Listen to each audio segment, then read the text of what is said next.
Salut la compagnie, c'est Jules Melon et aujourd'hui dans ma ciné critique, immense morceau sur la chaîne, puisque je vais vous parler d'une véritable épopée cinématographique sortie ce mercredi chez nous en France, The Brutalist, dont beaucoup de gens parlent depuis plusieurs semaines maintenant, immense favori pour les prochains Oscars, mais on va pas du tout parler de la cérémonie ici. On a tant à dire sur le plan du 7e art, dans une œuvre ultimement dense, de plus de 3h30, avec un entracte. Donc vous avez 15 minutes pour vous dégourdir les jambes, voire aller aux toilettes. Je vais fatalement oublier des choses, là, je préfère être transparent, puisque c'est quasi à chaud et en impro, que je vais vous parler donc de ce 3e long métrage d'un jeune réalisateur qui était acteur à la base, Brady Corbet, ou Corbeil, vous prononcez comme vous voulez, dont je n'avais vu jusqu'ici que son premier, L'enfance d'un chef, librement adapté de Jean-Paul Sartre, et j'étais pas sorti rassuré de ce visionnage il y a quelques jours, j'en ai pas parlé sur la chaîne. Bon, après, de Brutalist, beaucoup de gens en disaient du bien. Hein. Au casting, nous retrouvons dans le rôle principal Adrian Brody, qui donc interprète un architecte hongrois de confession juive qui a survécu à l'Holocauste, qui donc va émigrer aux États-Unis. Mais attention, ce monsieur n'a pas existé, c'est pas un biopic. Même s'il est peut-être inspiré de certaines personnes, voilà, c'est une histoire de fiction parfaitement ancrée dans la réalité et dans l'histoire. Pour interpréter son épouse, elle aussi hongroise, mais qui a étudié l'anglais, ça s'entend, Felicity Jones, qu'on n'en voit pas forcément beaucoup, du moins dans la première partie, mais on l'entend.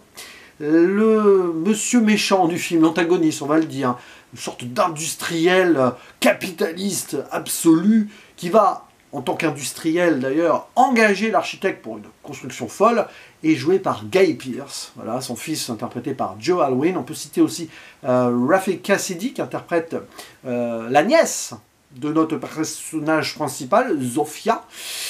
Et puis, pêle-mêle, il y a Stacey Martin, on reconnaît, qui joue, elle, la fille de l'industriel. Il y a Isaac de Bancolé qui interprète Gordon, qui va devenir le meilleur ami donc, de notre anti-héros ou héros. Là, je reste assez vague là-dessus. Jonathan Hyde aussi, qu'on reconnaît, je l'avais vu dans Jumanji à l'époque. Et il y a aussi Alessandro Nivola qui interprète le cousin qui va accueillir notre protagoniste aux États-Unis. Bon, l'histoire se déroule donc entre 1940 et des poussières, donc après la Seconde Guerre mondiale, à la libération donc des survivants, ici du camp de Buchenwald, puisque c'est de là qui vient notre cher Laszlo Toth, on va prononcer comme ça, hein, grand architecte qui a étudié donc en Allemagne à l'école de Bauhaus, qui se situe dans la même ville où il y a eu le camp d'ailleurs. Bref, il a fait des choses avant d'être évidemment enfermé. Et pour avoir ses chances, il part donc sur ce fameux continent du rêve aux États-Unis. Et dès le début du film, qui fonctionne avec une ouverture, on comprend beaucoup de choses. Et là-bas, ça va pas être facile au début. Son cousin, on voit qu'il s'est très vite intégré, mais il a peut-être renié ses origines. Laszlo Toth, lui, il n'a pas trop envie de cela. Bon, il apprend que sa femme a survécu, un moment d'émotion. Et après, il va chercher à s'installer, quoi. Et il va taper dans l'œil de ce monsieur, Harrison Van Buren, qui est donc un capitaliste absolu, hein, qui vit en Pennsylvanie et qui est tombé en pamoison devant ses créations. Parce que, bon, il y a une histoire de bibliothèque rénovée, etc. Et des années après, il s'est rendu compte que ça plaisait à tout le monde.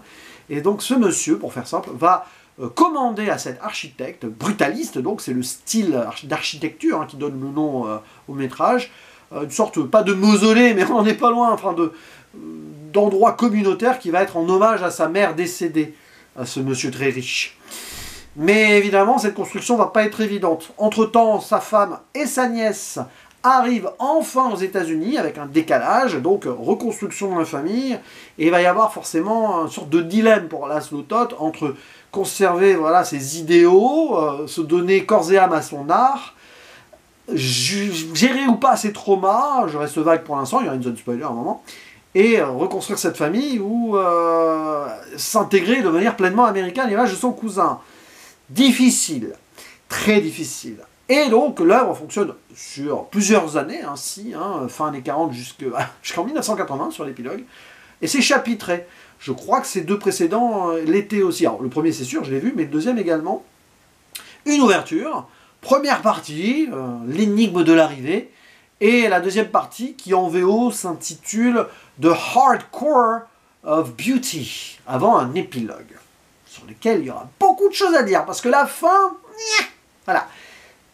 Hormis donc cette conclusion sur laquelle je me pose encore beaucoup de questions, et je ferai une ouverture sur l'épilogue, alors que le film commence par une ouverture, c'est amusant, avec vous, parce que c'est pas que je pense pas avoir tout compris ou non, il y a plusieurs interprétations, mais alors, sans cela, même si la deuxième partie, il y a des moments peut-être où ça étire des choses, notamment sur des dîners, tout ça, bon, mais alors, quelle claque formelle cinématographiquement, on va commencer par cela, mais la forme est totalement au diapason donc, du message passé et, on va dire, des obsessions du personnage principal. C'est du grand cinéma avec, sur le papier, j'allais dire pas grand-chose, 10 millions de budget, quand on voit ce qui se passe, la gestion des décors, des espaces, c'est extraordinaire. Et le film n'a pas été tourné aux États-Unis. Figurez-vous qu'en majeure partie, il a été tourné en Hongrie, de là où le personnage vient en plus. Pour un personnage qui va aux États-Unis, il y a une sorte d'ironie là-dessus, et je pense qu'il y a même des analyses méta qu'on pourrait faire sur ce qu'a fait Brady Corbet en tant qu'artiste. Lui, il a fait l'architecture de son film, et il l'a mis dans un circuit plus grand que ce qu'il est, pour Hollywood ici, 10 millions, mais pas aux États-Unis en le tournant. Et je pense qu'il y a beaucoup de questionnements qu'il va faire là-dessus. Et s'il arrive à faire un braquage aux Oscars avec ça, avec cette idée en tête, c'est assez royal. Et donc, il y a cette idée donc de grandeur et de minimalisme à la fois. C'est ça qui est assez puissant dans ce film.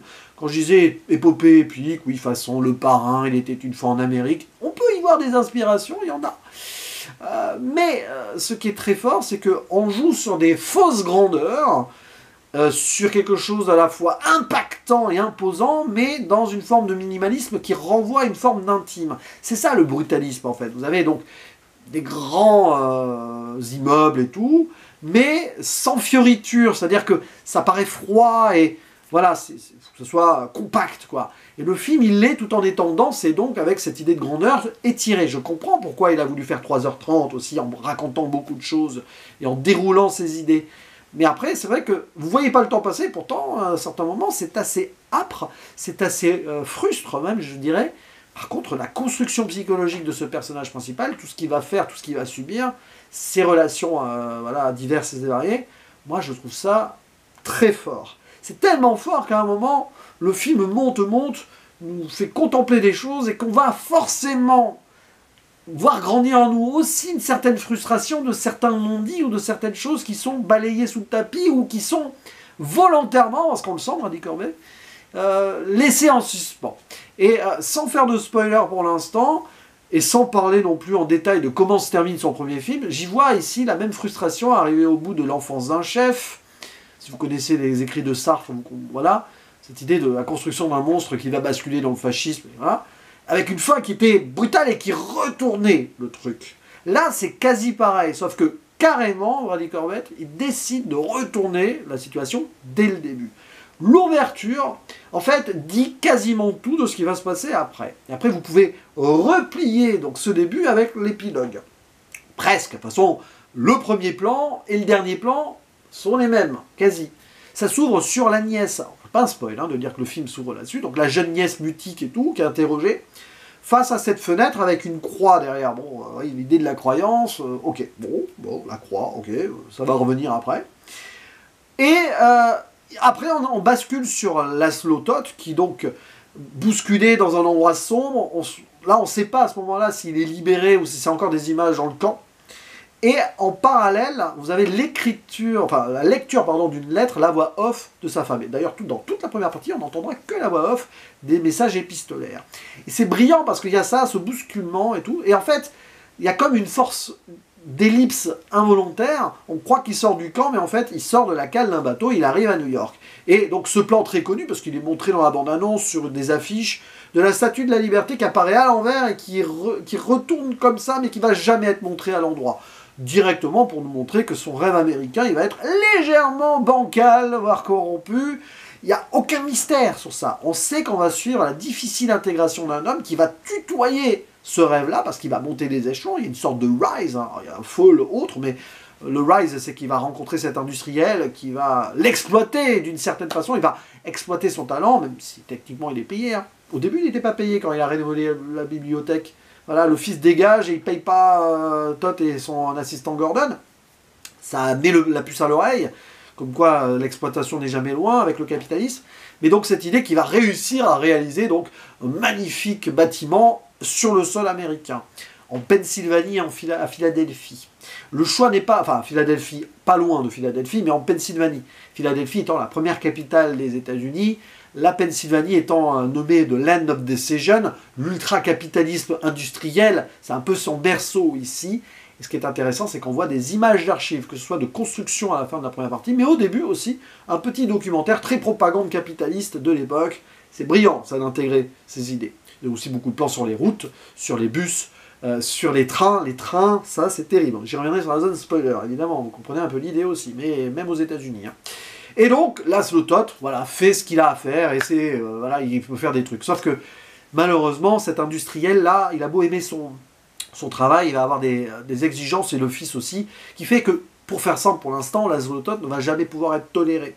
Jamais à 100%. Parce qu'il décide, lui, de rester 100% fidèle à ses origines. Il est juif, il va prier à la synagogue.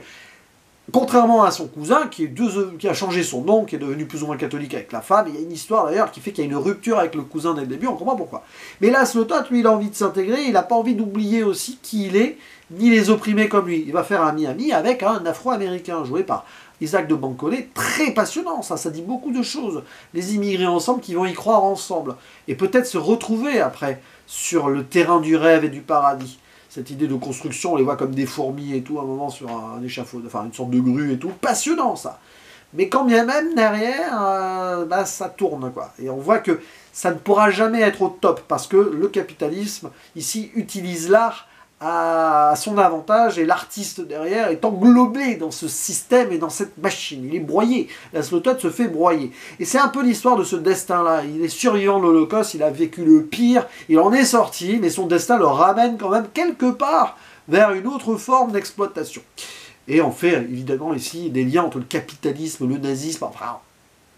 Vous connaissez l'histoire peut-être un petit peu, et il faut la rappeler aussi, surtout en ces temps un petit peu obscurs. Ce film sort là encore une fois au bon moment.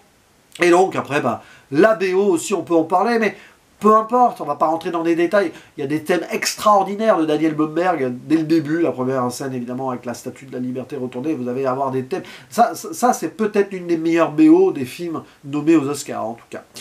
Et la performance des acteurs, on peut le dire, Adrien Brody, IA ou pas pour retoucher son accent, on s'en fiche, il est exceptionnel. Guy Pearce aussi. Felicity Jones, je suis moins fan, mais on la voit moins, mais après, l'idée que pour son personnage très traumatisé, physiquement, elle aussi, la nièce aussi, avec ce traumatisme mutique, des choses sont passionnantes ici, mais après on va rentrer dans des détails, donc spoiler. Parce que moi j'ai envie de parler de la fin d'emblée en fait, non. Avant, comment tombe-t-il finalement dans cette machine américaine, Laszlo Toth? Déjà, il va devenir accro. Déjà au début, on le voit aller chez les prostituées. Bon, il ne sait pas que sa femme a survécu. On comprend qu'il a besoin d'autre chose. Et il va aussi succomber à l'héroïne. Et à un moment, les premiers moments d'argent très forts qu'il va dépenser, ça sera avec son pote Gordon. Hein, pour sortir de la misère, c'est compliqué, il faut s'évader. Ça va être en gros cinéma porno, héroïne, boîte de jazz. Alors, boîte de jazz, c'est bien, hein, tout. Hein, mais bon, pour le reste, cinéma porno, vous faites ce que vous voulez, une fois majeur. Mais on voit bien que c'est des gens qui n'ont pas l'habitude avec l'argent et ils tombent dans les perversions, hein, toute proportion gardée et sur divers domaines, de ce que offre cette société capitaliste qui ne veut jamais vraiment intégrer finalement ces gens qui viennent d'ailleurs. Ou alors, c'est compliqué. Si vous n'êtes pas à 100% intégré à l'américaine, en changeant votre nom, en devenant à minima chrétien, parce que même pour les catholiques, à la base, c'était pas évident, hein, ça ne marchera jamais. Et on voit donc tout ce système terrible qui fait que ça le ramène à son destin. Je parlais des trains. Évidemment, il y a des scènes sur les rails et tout. Vous pensez à l'Holocauste, les trains, c'est quand même des choses qui sont... qui malheureusement vont souvent de pair quand on se met ça en tête. À un moment, il y a une histoire de train qui va dérailler, qui va mettre la construction en suspens, même qui va l'annuler. Cette terrible histoire, on le voit prier en même temps à la synagogue, et le train qui déraille et qui va mettre à mal, voire casser son rêve. Mais ce rêve reprendra naissance par la suite. Et c'est là que c'est insidieux. C'est là qu'après on rentre dans une deuxième partie qui est très étrange. Ces grandes carrières en Italie. C'est du brutalisme, mais à base naturelle, où on visite des choses. Et voilà, les deux là. Il retrouve son industriel qu'il avait abandonné là, depuis 2-3 ans. Et c'est en voyant ces grands endroits-là qu'il va relancer le projet. Mais à quel prix? Laszlo Toth, complètement sous, qui tombe un petit peu dans cette idée de fête, là, à même les roches, c'est assez étonnant, ça, c'est la grandeur capitaliste, la décadence même, hein, bon. Eh ben, va se faire violer par l'industriel. Il y a quelque chose, déjà que le fils avait abusé de la nièce avant, plus ou moins en sous-texte, et avec des mots assez violents, là, il se fait littéralement happer par le capitalisme, l'artiste, l'architecte qui vient d'ailleurs, le capitalisme vient violer l'artistique, l'art. C'est terrible, parce que là, vous voyez, on rentre dans la perversité absolue. Est-ce que c'était nécessaire de travailler autant? Bon, parce qu'il y a un travail sur les corps aussi, sur la drogue, sur les traumas physiques, tout ça, plein de choses. Mais est-ce qu'on était obligé d'aller jusque-là? C'est complexe. C'est là où on se demande s'il ne va pas trop loin dans l'écriture, même si c'est bougrement flippant et c'est frontal, il n'y a pas de subtilité, quoi. Et là, on comprend hein, que le rêve américain qui est déjà retourné dès le début, de toute façon, voilà. Et après, bah oui, il va le finir. Cette construction sera terminée avec cette chapelle, avec cette croix qui va être retournée à un moment comme la statue, dans une scène de pré-fin absolument étrange. Oui, parce que ça devient l'enfer, c'est plus le paradis. Bon, vous l'avez compris, quoi. Et donc, ouais, il y a cette histoire que la femme va se réveiller, elle va aller mieux. Alors, la seule scène de sexe où on voit qu'ils ont du mal à retrouver des contacts physiques. Ça sera sous drogue, entre le couple, ok, donc on voit l'idée, hein, on a le rêve opiacé. C'est pour ça que je pensais à Once Upon a Time in America à un moment. Hein. Et je pense que c'est quand même une référence. Et alors, ouais, elle va quand même dire, oui, vous avez violé mon mari et tout. C'est une horreur. D'ailleurs, on voit à un moment le personnage de Felicity Jones, donc l'épouse, hein, Elizabeth, qui est retournée un peu comme la statue de la liberté, repoussée violemment, et le père s'en va et disparaît dans les méandres de cet endroit qu'il a fait construire pour sa mère. Comme s'il revenait d'ailleurs vers la mort, vers la mère, qui est la seule femme qu'il a respectée, en fait, parce qu'elle l'a mis au monde, quoi, on voit l'idée. C'est d'une violence, ça aussi, il y a ce suspense, ce faux suspense, qu'il soit mort ou pas, on s'en fiche. Et puis il y a cet épilogue qui questionne, et là j'ai besoin de vous. Quel est le message que Bradley Corbett a voulu faire passer? Message artistique, méta par rapport à la réflexion de l'art et la place de l'art, la réappropriation de l'art, de l'artiste, de son art, au-delà donc du système capitaliste. À la fin, il y a d'ailleurs toute une sorte de retournement. Tout est retourné, comme la statue au début. Laszlo Toth, sa femme est morte, mais il a pris sa place, entre guillemets, dans un fauteuil. Il ne peut plus parler, comme sa nièce jusqu'ici, mais la nièce, elle peut reparler. Donc vous avez toute une idée d'inversion, et c'est sa nièce qui fait le discours de fin dans une sorte de, voilà, de grande exposition où il est acclamé. Et elle dit un truc qui ne colle pas du tout. On se demande si elle ne fait pas de la récupération, si elle n'essaye pas d'interpréter, elle, comme nous, on peut le faire avec les films, interpréter le travail de son oncle qui ne peut plus parler, en disant qu'il a fait ça pour soigner ses traumas, en référence au camp de concentration, mais c'est pas du tout ce que le film montrait avant. Et on se demande du coup où est le message. Est-ce qu'il veut nous expliquer son film, ou il veut nous faire dire que bah, on fait ce qu'on veut, en fait, on peut interpréter l'art comme on le souhaite, et peut-être qu'on va remettre ça au centre de l'histoire parce qu'on a envie de le faire, c'est ce que la nièce veut faire, elle a eu son trauma, elle veut peut-être, elle, connecter ça à la souffrance du peuple juif. Pourquoi pas? En filigrane, on parle d'ailleurs aux infos de la création de l'État d'Israël. Elle est partie vivre à Jérusalem, dans les racines de son peuple, dans son État donc créé pour le peuple juif après la Seconde Guerre mondiale. Et il y a tout un truc là-dessus qui est très important et qui est très pertinent. Donc, à mon avis, le message qu'elle dit à la fin, c'est le sien, c'est pas celui de l'oncle.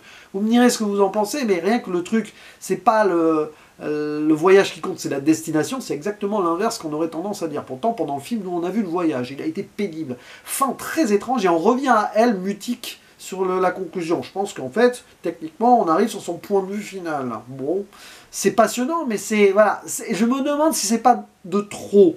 Toute cette conclusion-là, cette fin de deuxième partie, cette fin, était-ce nécessaire d'aller autant dans le truc, comme ça? Que ce soit à la fois dans le frontal, à partir de la scène de viol, jusqu'à cet épilogue faussement nébuleux, j'ai un petit doute là-dessus, parce que sans ça, c'est un grand film. Mais...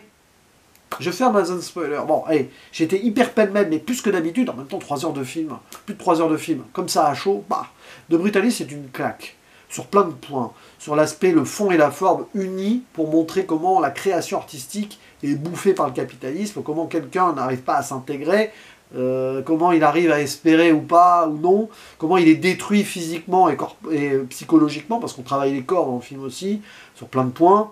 Comment cette Amérique fiction ici d'un personnage fiction est ultra réelle dans cette construction et déconstruction capitaliste aussi. Et la place de l'art dans le système capitaliste, au-delà de la rentabilité, il est où?